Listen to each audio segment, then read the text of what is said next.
Hello guys, সবাই কেমন আছেন? চলে আসছি উর্মিলা কিচেন থেকে।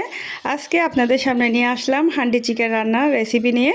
তো এই যে দেখতে পাচ্ছেন, আমি আজকে একটা মাটির কড়াই বসিয়ে দিয়েছি। এখানে অনেকটা পেঁয়াজ কুচি দিয়ে পেঁয়াজটা একদম লাল লাল হওয়া পর্যন্ত অপেক্ষা করলাম।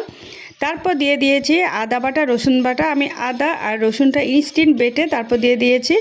আর এখানে কয়েকটা কাঁচামরিচ আর দিয়ে দিয়েছি লং আর গোলমরিচ। তারপর কয়েকটা আমি আস্ত দারচিনি দিয়ে দিয়েছি আর তেজপাতাও দিয়ে দিলাম। তারপর অনেকটা মরিচের গুঁড়া দিয়ে দিয়েছি। আজকে আমি মরিচেরটা বাড়িয়ে দিয়েছি। তারপর হলুদ গুঁড়া আর লবণটাও দিয়ে দিলাম। তারপর দিয়ে দিচ্ছি ধনিয়া জিরার গুঁড়া আর সামান্য মাংসের মশলাটাও দিয়ে দিলাম। মুরগির মাংসের মশলাটা দিয়ে বেশ কিছুক্ষণ নাড়াচাড়া করেছি আর একটু সামান্য পানি দিয়ে কষিয়ে নিয়েছি। এভাবে আমি কষিয়ে আজকে বসাবো এটা।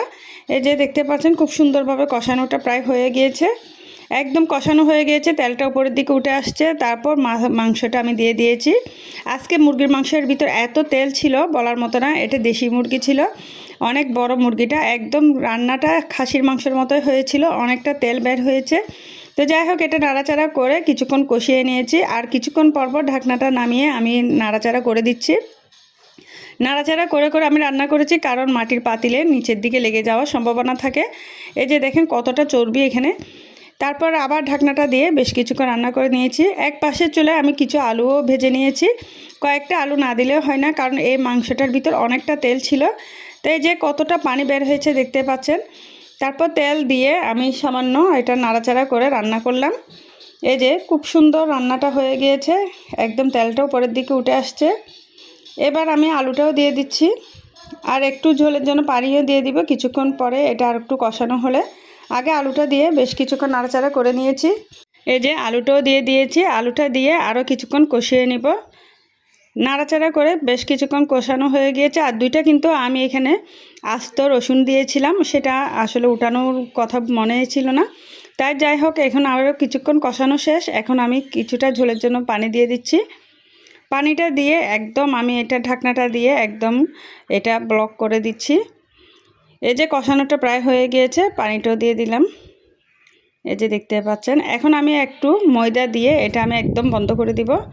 তো এটা একদম বন্ধ করে প্রায় আমি 10 থেকে 15 মিনিট লো আছে রান্না করেছি। তো ভালোভাবে রান্নাটা প্রায় কমপ্লিট হয়ে গিয়েছে। এখন আমি ঢাকনাটা খুলে দেখব কি অবস্থা। দেখেন কত সুন্দর কালার হয়েছে, বলার মতো না। এটা আসলে এত সুন্দর হয়েছিল, আর আজকের রান্নাটা অনেক মজা হয়েছিল। তো এই যে নাড়াচাড়া করে কয়েকটা কাঁচামরিচ দিয়ে দিচ্ছি উপরের দিকে। তারপর ধনিয়া পাতাটাও দিয়ে দিব। দিয়ে বাস আমার রান্নাটা প্রায় কমপ্লিট। তো গাইস, সবার কেমন লেগেছে অবশ্যই জানাবেন। আর ভালো লেগে থাকলে লাইক কমেন্ট শেয়ার দিয়ে পাশে থাকবেন। এই যে দেখতে পাচ্ছেন ধনিয়া পাতাটাও দিয়ে দিয়েছি। তার একটু ঢাকনা দিয়ে বেশ কিছুক্ষণ রাখছিলাম। এখন এই যে ফাইনাল লুকটা দেখতে পাচ্ছেন, খুব সুন্দর হয়ে গেল। এখন আমি রান্নাটা শেষ, আমি বাড়ছি। দেখেন কতটা লোভনীয় হয়েছে, আর রসুনটা তো খেতে অসাধারণ হয়েছিল, দেখতে পাচ্ছেন। আজকে এই পর্যন্ত। সবাই ভালো থাকেন, সুস্থ থাকেন। আল্লাহ হাফেজ।